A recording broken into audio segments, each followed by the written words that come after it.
Wadau, mumesikia hiyo story ya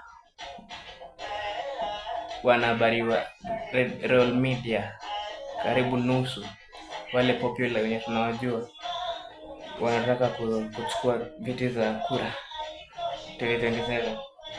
Hii Trevor Ombija anataka kuchukua Nyakach MP, Stephen Leto anataka kuchukua Kilgoris, Lulu Hassan pale hivyo Mvita, Mwanamisi Hamadi anataka kwenda huko hivyo Likoni, Tina Ogal anataka kuchukua Embakasi East.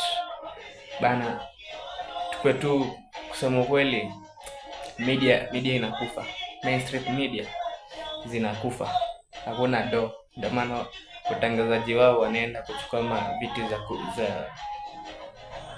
za siasa juu sahii hakuna do yenyewe mainstream, hakuna do, tusidanganyane. So kama uko university unataka kusomea journalism, wewe somea, lakini ujipange, usitegemee kwenda mainstream.